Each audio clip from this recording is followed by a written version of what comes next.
On a quiet evening in a small American town, no one expected that a frail old French bulldog would stumble upon a scene that could change everything.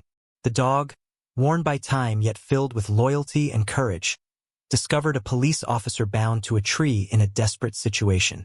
What followed was a series of events that not only shocked everyone but also proved that courage can come from the most unexpected places. Before we begin, make sure to subscribe to the channel, like this video, and turn on notifications. That way, you'll never miss any of our inspiring stories filled with loyalty, resilience, and hope.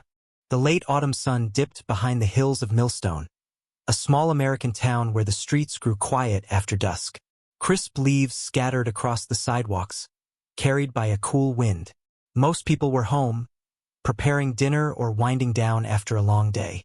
But in the shadow of an abandoned dirt road just outside the town, something unsettling was happening. Something no one was supposed to see. Deputy Mark Sullivan, a respected police officer in his mid-30s, was bound tightly to an old oak tree. His wrists were raw from struggling against the coarse rope, his uniform torn in several places.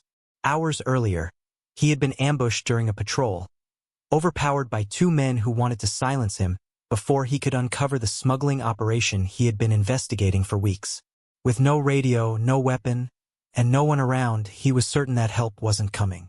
But fate had a strange way of intervening.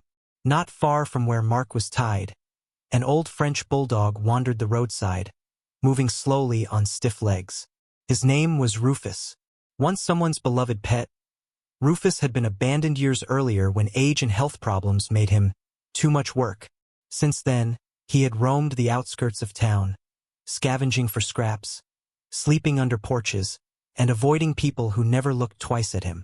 His muzzle was graying, his ears torn from past scuffles, and his eyes carried the weight of years of loneliness.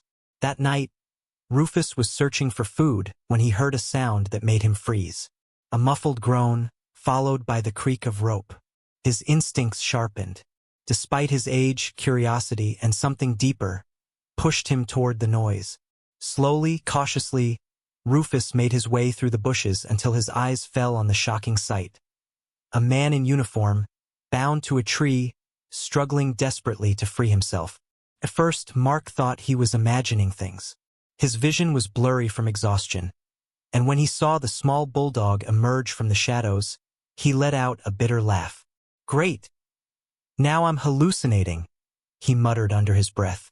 But Rufus wasn't a hallucination. The old French bulldog tilted his head, ears twitching as he observed the trapped officer. He took a tentative step forward, then another until he was standing just a few feet away.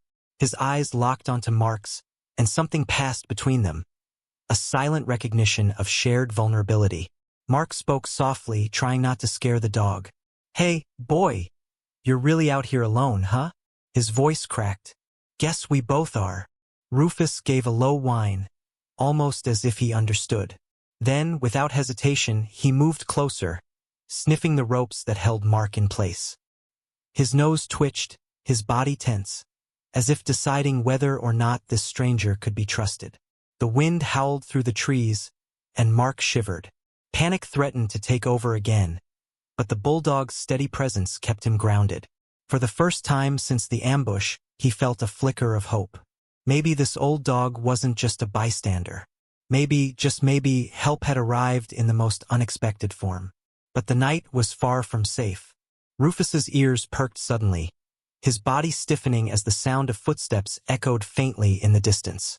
Whoever had left Mark tied there wasn't finished yet, and the old French bulldog would soon have to decide whether to stay hidden or stand against danger. The footsteps drew closer, crunching against fallen leaves and broken twigs.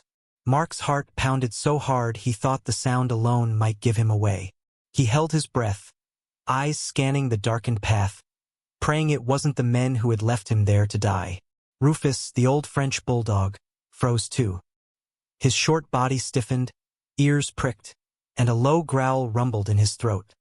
A surprising sound coming from such a small, weathered frame. Mark's eyes widened in shock. This wasn't just a starving stray wandering through the night. This dog was alert, protective, and ready to stand his ground.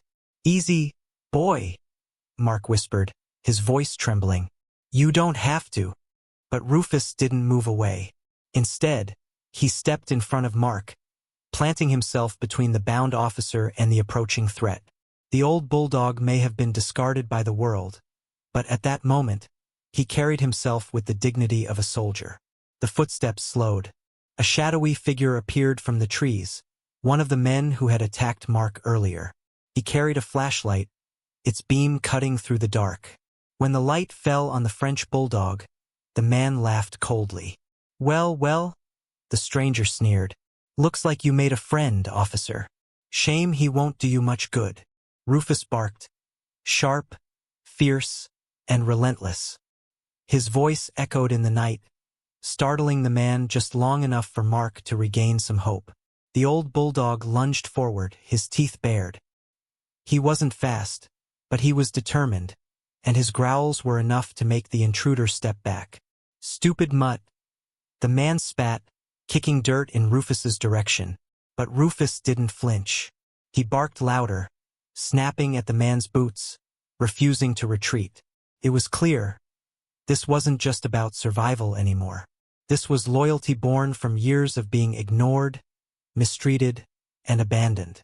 For the first time in his life, Rufus had chosen someone to protect, and he wasn't going to fail.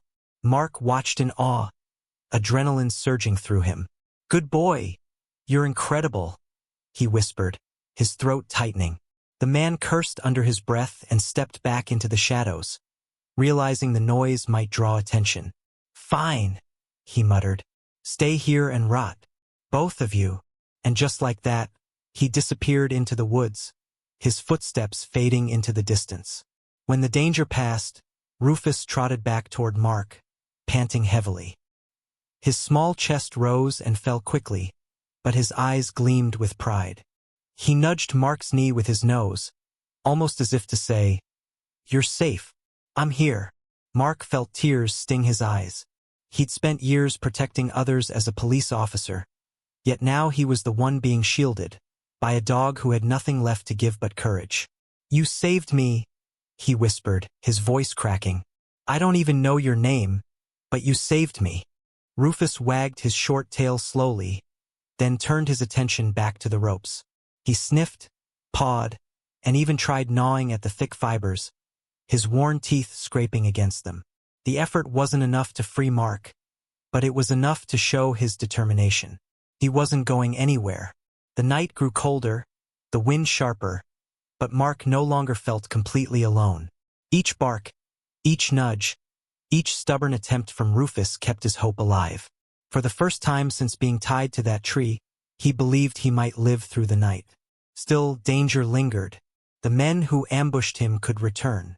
The rope cut deeper into his wrists, and Rufus, though brave, was weak from years of neglect. If they were going to survive, something would have to change. And soon, the forest had gone quiet again, but the silence wasn't peaceful.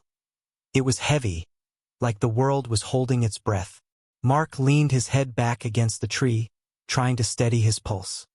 His wrists burned from the ropes, and his shoulders ached from being bound so tightly. Every shallow breath reminded him of his helplessness. Beside him, Rufus lay down, his chest rising and falling quickly from the exertion of barking and lunging at the intruder. For a moment, Mark feared the little French bulldog might collapse. The old dog's ribs were sharp against his thin coat, proof of too many hungry nights. Yet even in exhaustion, Rufus kept his eyes fixed on the woods, ears twitching at the faintest sound.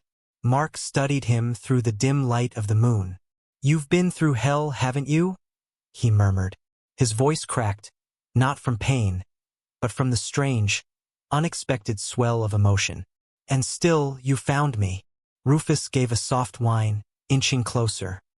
He pressed his head against Mark's leg, a gesture so simple yet so profound it broke the officer's resolve.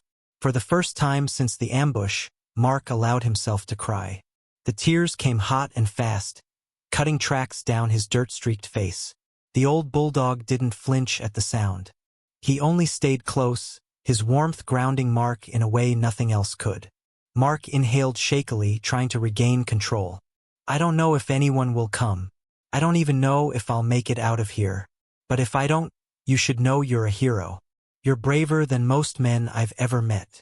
The dog's tail tapped once against the ground, almost like he understood. Hours seemed to crawl by. The moon shifted higher, and the forest air grew colder, biting against Mark's skin.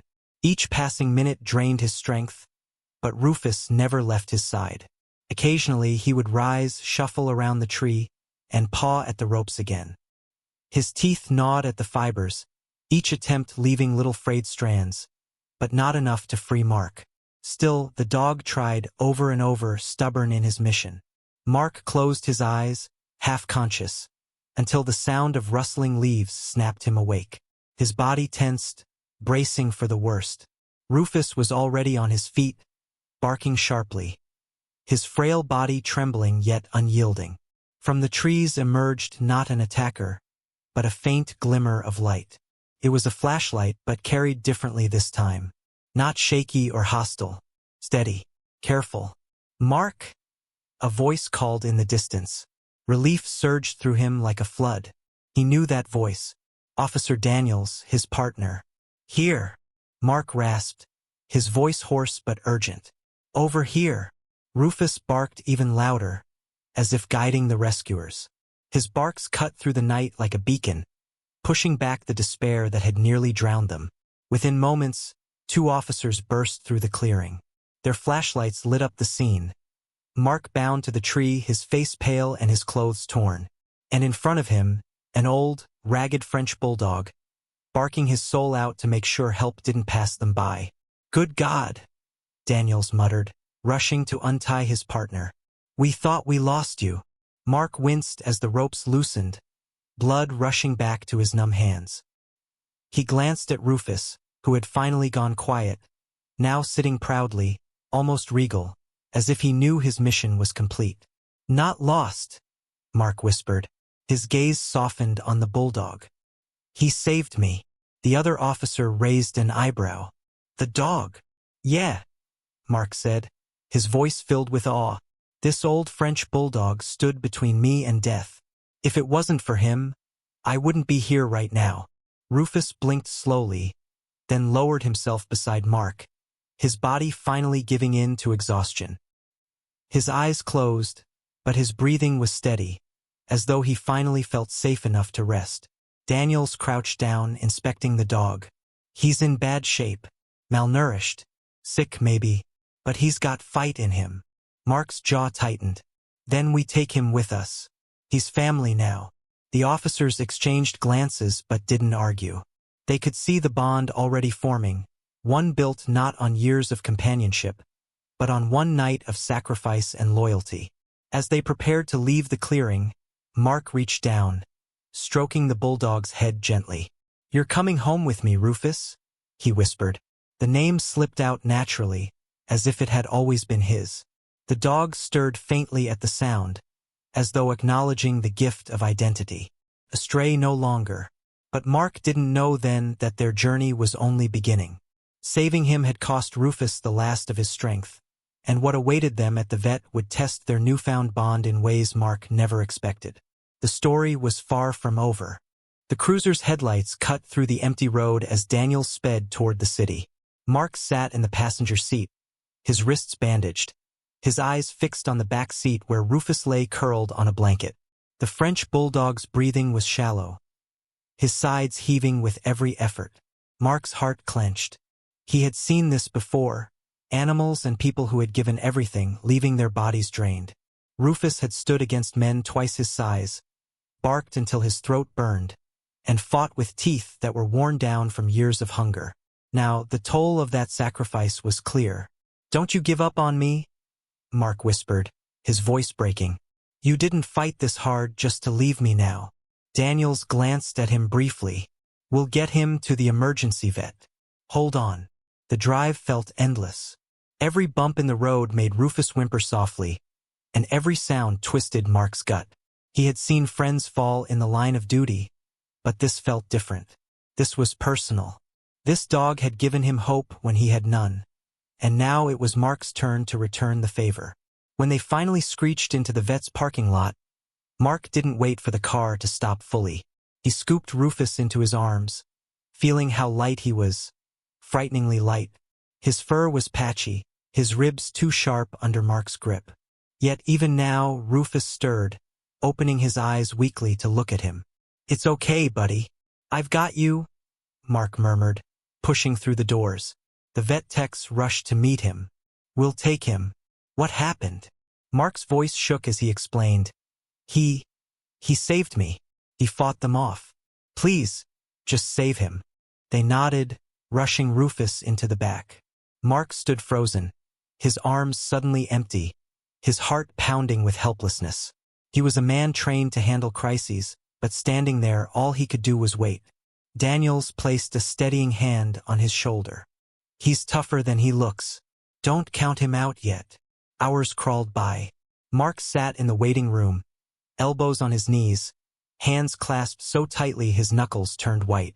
His mind replayed the night in fragments. The ropes cutting into his skin, the shadow in the woods, Rufus's growls echoing in the darkness. And then, the moment when the dog had pressed his head against Mark's leg, offering comfort in his lowest hour. That small, fragile creature had carried him through. Finally, the vet emerged, her face serious but not without hope. "He's stable for now," she said. "Malnourished, dehydrated, exhausted. His body is weak, but his spirit, it's remarkable. He wants to live." Mark exhaled sharply, relief washing over him like a tide. His throat tightened as he asked, "Can I see him?" She nodded and led him back. Rufus lay on a padded table, and four hooked into his tiny foreleg. His eyes flickered open when Mark approached, and for a moment, that same spark shone through, the stubborn will that had stood against danger in the forest. Mark knelt beside him, resting a hand gently on his back. "Hey, hero, you made it. You hear me? You're safe now." The dog gave a faint wag of his tail. Tears stung Mark's eyes. He leaned closer, his voice trembling. "You've been thrown away, forgotten, probably treated like you didn't matter. But you matter to me. You saved my life, and now I'm going to fight for yours. I promise you'll never be alone again." For the first time since the ambush, Mark felt a sense of peace. Not because the danger was gone, but because he finally understood something he had been blind to for years. Strength wasn't just in muscle or weapons. Sometimes it came from a weary old dog who refused to stop fighting. As the night wore on, Mark refused to leave Rufus's side. He sat there, whispering to him, telling stories, anything to keep the connection alive. He wasn't just an officer anymore. He was a man bound to a soul who had chosen him without hesitation. But deep down, Mark knew the battle wasn't over. Rufus had survived the night, but survival was only the beginning. Ahead lay recovery, trust-building, and the slow work of healing scars, both seen and unseen. And while Mark was ready to take on that fight, he also knew the men who had tied him to that tree were still out there. They had seen Rufus, and they had seen his determination. If they came back, it wouldn't just be Mark they were after. This bond had made them both targets, but it had also made them unstoppable. The morning sun filtered weakly through the blinds of the veterinary clinic.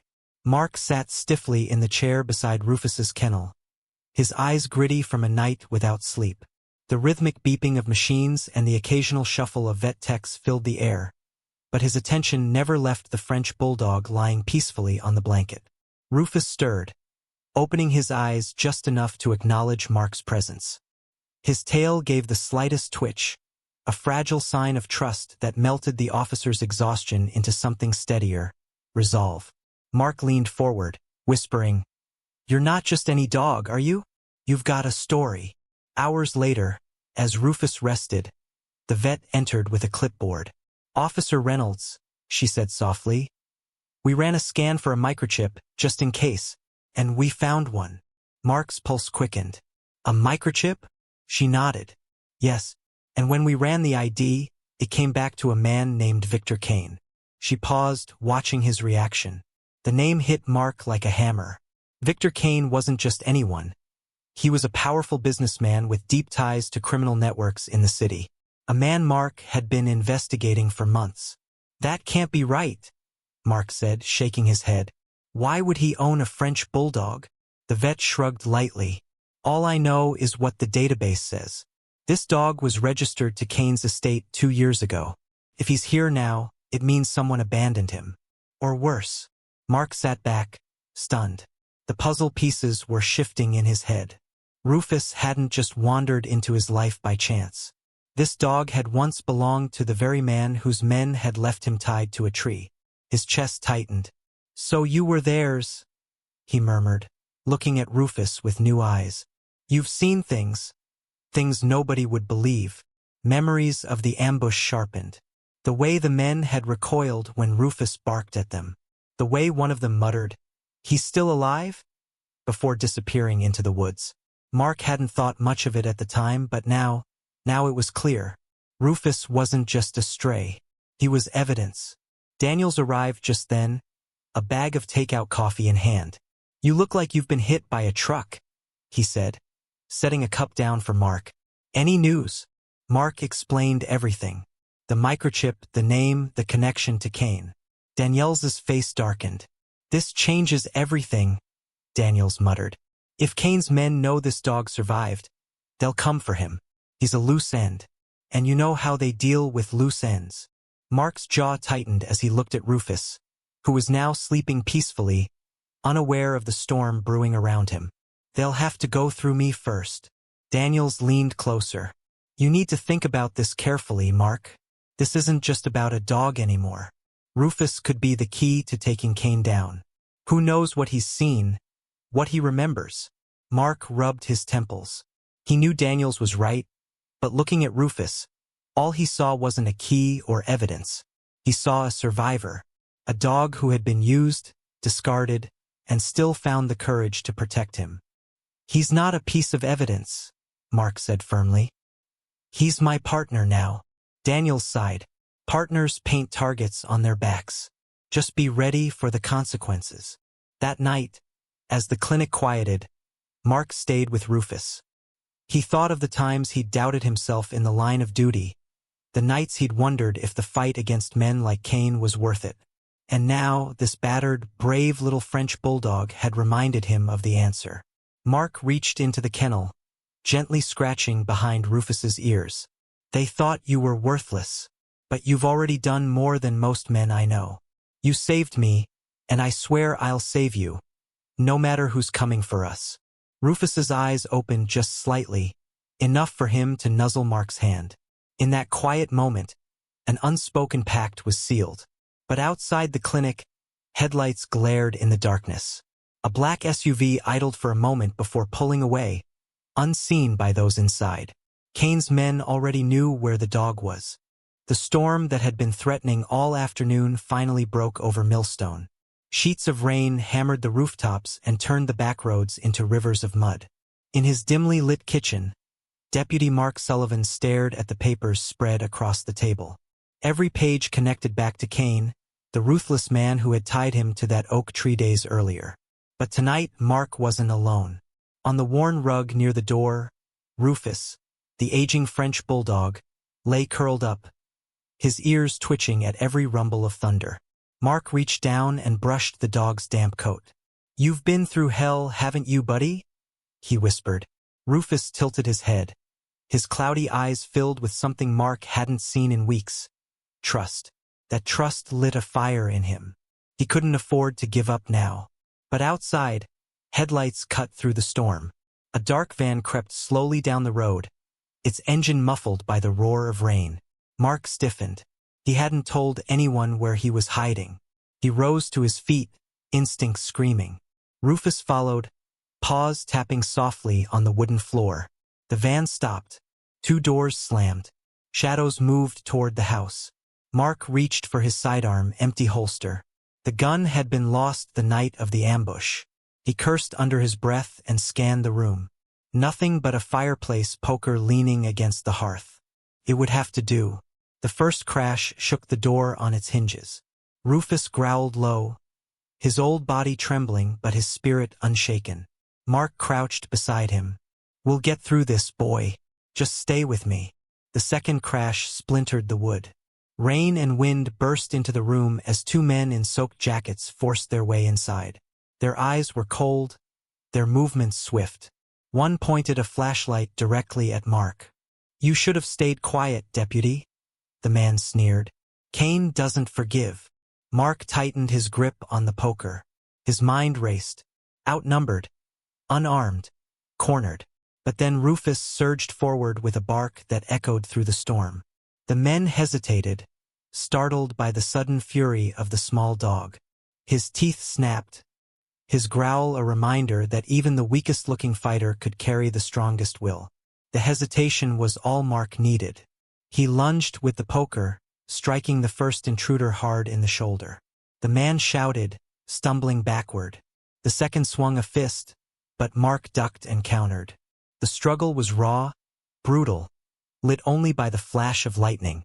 Rufus darted between them, biting at boots and snapping at hands that reached for weapons.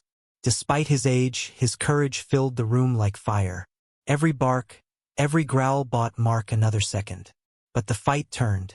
One of the men yanked a knife from his belt. Mark froze, the blade glinting in the lightning. For a heartbeat, time slowed.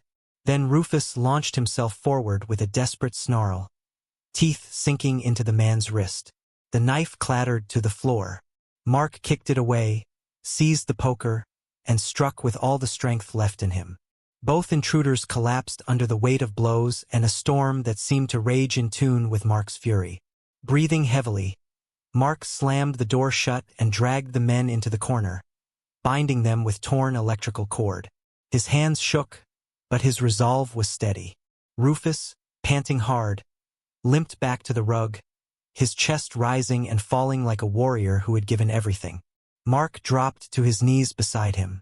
"You saved me," he whispered, his voice breaking. "An old dog that everyone gave up on. You're the reason I'm still here." Outside, sirens wailed faintly in the distance. Reinforcements were on their way. But Mark knew this wasn't the end. Kane himself was still out there, and if tonight proved anything, it was that he wouldn't stop until both of them were gone. As Rufus rested his head on Mark's lap, the storm began to fade. The first rays of dawn pierced through the clouds, painting the sky in streaks of pale gold. It was a fragile peace, a breath between battles. Mark stroked the bulldog's scarred ears and whispered, "Whatever comes next, we face it together." And deep in his bones, he believed it. Because sometimes, the strongest allies aren't the ones you expect. They're the ones who find you when you need them most. The night storm had left Millstone coated in silence.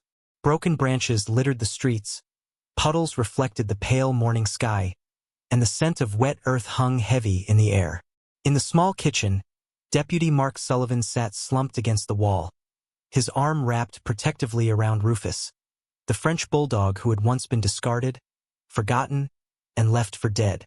The two intruders from the night before were now in custody, thanks to backup arriving just as the storm cleared. Yet Mark knew the true battle wasn't over. Kane was still out there, the man who had orchestrated the ambush, the one who had tied him to a tree and left him for the crows. But what Kane hadn't counted on was the loyalty of a broken, aging bulldog who refused to give up. Rufus stirred, pressing his head against Mark's chest. His breaths were slow, his body tired from the fight. Mark's hand lingered on the dog's neck, feeling the warmth of life there, fragile but steady. "You're tougher than any of them, aren't you?" he whispered. "They thought you were useless. They thought I was finished. But together we showed them." Later that week, Mark stood before the sheriff's office, addressing reporters who had swarmed the small town after word spread of the attempted attack. Flashbulbs popped, microphones were thrust forward, and voices demanded answers. Mark didn't speak about himself. He didn't boast of survival. Instead, he lifted Rufus gently into his arms for the cameras to see.